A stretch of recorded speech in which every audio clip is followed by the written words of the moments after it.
What's going on, guys? In this video I'm going to be doing an antifreeze change or flush in my Subaru. So before I jump into this video, I want to give a huge shout out to Martin over at oil4enthusiast.com. I'll link that down below, along with his Twitter, which is at csynthetics, which is his Twitter handle. You can also check out my Twitter. I started a Twitter for this channel specifically so you can get pre-release stuff that I've never put out. I also talk to you guys about what I should be posting, etc. Normal Twitter stuff, but now I do have that at Mr. Robling. I can link that down below for you guys. But I wanted to thank Martin for sponsoring this video, my very first sponsor. And check him out. He'll give you all of the beautiful deals on AMSOIL, everything from oil to antifreeze like I'm doing in this one, test strips, oil test strips if you want to test your oil to see if there's like particles or if it's breaking down quicker than possible that you think. All that stuff is on his website. Go check it out. It's really helpful, and I hope this video is helpful for you guys too. So let's get started. So I also got a set of these guys, little test strips. AMSOIL has the test strips for the antifreeze, and they also have it for the oil, but I'm doing the antifreeze now. So these little test strips, you can test it before you do it. So dunk it in there, see if it's good, see if it's bad. Maybe you just want to get these before you spend the money on the whole flush. So I'm gonna see if I do need to do a flush. Alright, so to get this started, I'm gonna come down here while the car is cool so I don't get exploded onto. There you go. There's all the old antifreeze.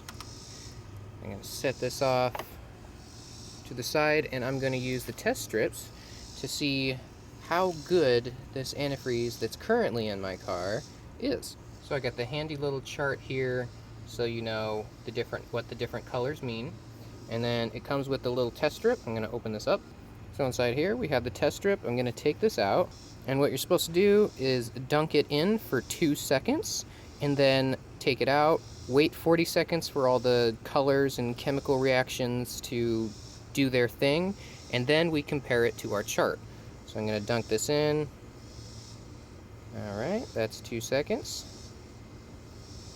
And now I'm going to wait 40 seconds. So on the chart we have right here, this is your freezing and boiling point. This one right here is your reserve alkalinity, and of course your pH. After 40 seconds, you lay the strip like this and you take a look at the colors. I'd say it's about 40%, so it's within the service range. And for the RA, it's this one, so definitely in need. It's probably around 3 to 3.2. It's pretty bright, so definitely needs service there. And of course the last one, pH.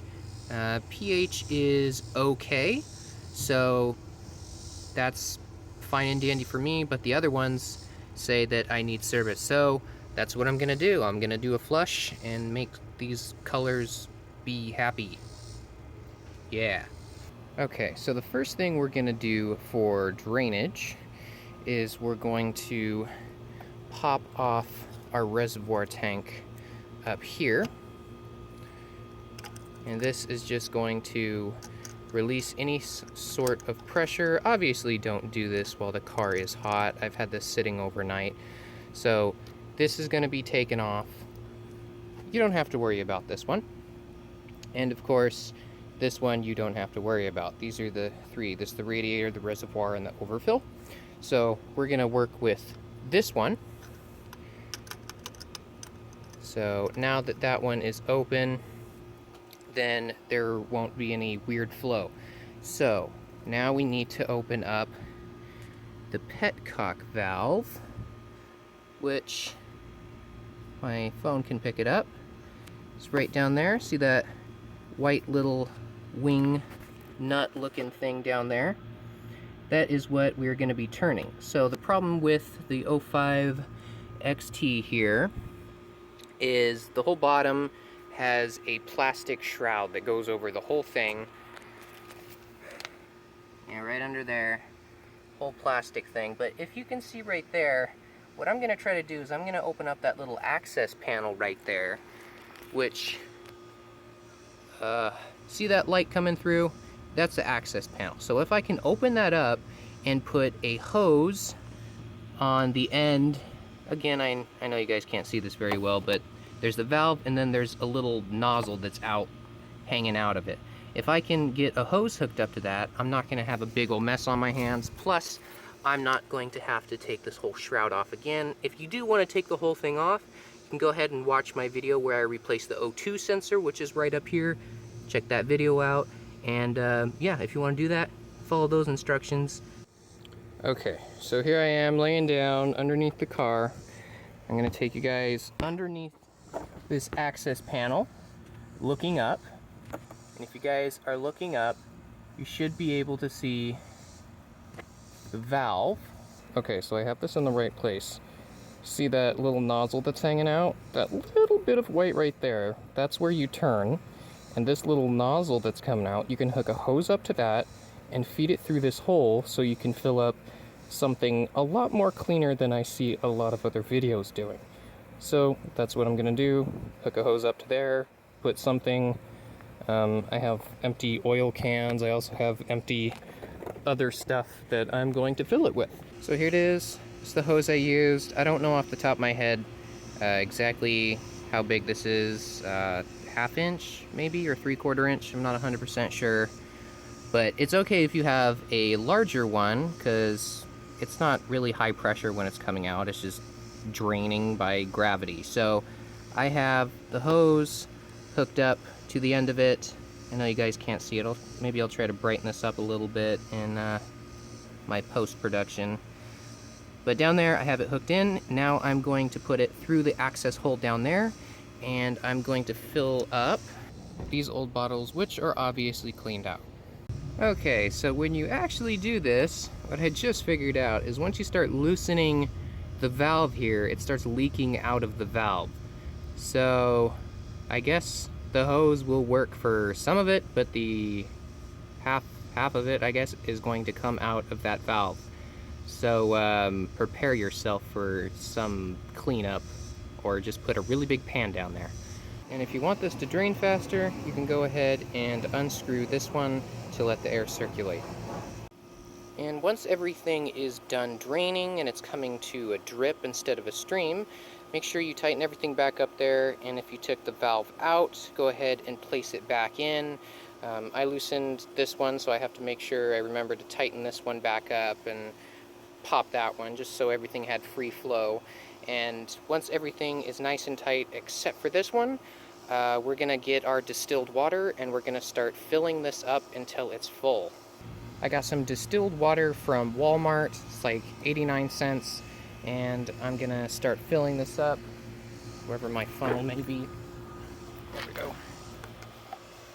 Pop that in there and slowly start filling. Now this should be about a little over a gallon before it is filled up and you need to start getting the bubbles out. So let me start filling this up now. And once it starts filling up and starting to overflow pretty often, you guys are going to need this. Now you don't have to, but it's so highly recommended and so much easier to do it with this no spill thing drain guy that it's kind of not recommended. It's really necessary to do it with this. This one's new. I haven't even used this one, as you can see. I got a new one recently because my old one was cracked. So what you're gonna do, you're not gonna do it like that, but you're gonna grab one of these, whichever one fits, what goes over your normal radiator cap. It's gonna go in there, it's gonna twist on just like a radiator cap would, but the bottom part is gonna stick into it, so you can fill this up, and while the car's running, it can rise and lower as much as it wants while it's burping itself. And then once you're done, you can stick this thing in the middle so you don't spill anything, which is awesome. So now I'm gonna stick this thing in here and start filling this up so I don't spill any more water. So once it fills up and it's not going down anymore, it started to overflow here, so I tighten that on. And now that it's up there, this big radiator hose, you want to squeeze it and get out as many bubbles as you can. It doesn't have to be perfect, but just try to get out as many as you can before you start the car. You can see the pressure I'm pushing on is now pushing up water. Just a few bubbles. Okay, so now that I've done that, I'm gonna keep this in place. I'm gonna go and start the car, and once I start the car, this should circulate the distilled water. And the reason why you use distilled water instead of normal water is tap water will have minerals in it, and minerals don't like the inside of your radiator and such. So we use distilled water, 89 cents, it's not too much. So let me start the car. Now that it's running and I've got everything else closed, this is the main one. See how it's bubbling? The water's starting to go down. Now the water's starting to go down quite a bit, so I'm gonna grab my distilled water, fill it up a little more. Now, it's gonna go up and down as the car circulates it and the bubbles go through. Eventually it'll go down, especially when the fans kick on and your thermostat opens. It's gonna drop, so make sure you add it in there. You have some filled up so you don't get an air bubble in between. And as I'm waiting for the fans to kick on, the thermostat to open up, it stopped bubbling, so I'm gonna grab this while it's still nice and cool. I'm gonna squeeze it, get the bubbles out, and just do that until I stop seeing so many bubbles.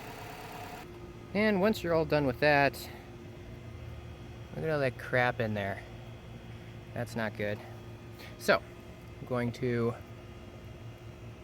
plunge that in there so when I lift it up, nothing is gonna spill out of there. I'm gonna take this out.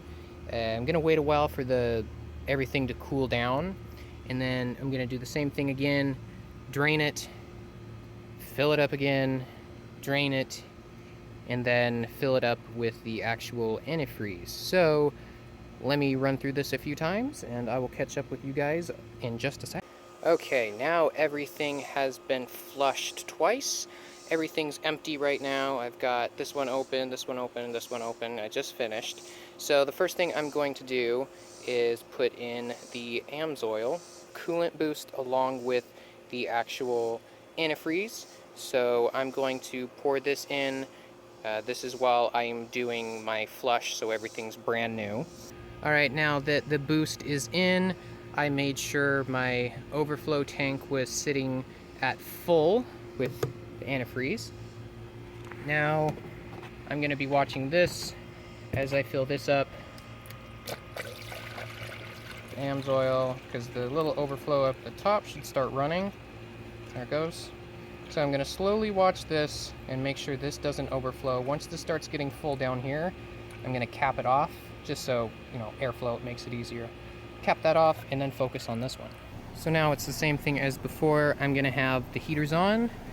I just turned the engine on, so up front here,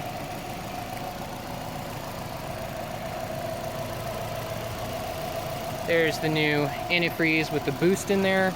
That's the same thing for pushing out all the air bubbles. I've got this because it's hot. I'm gonna do this.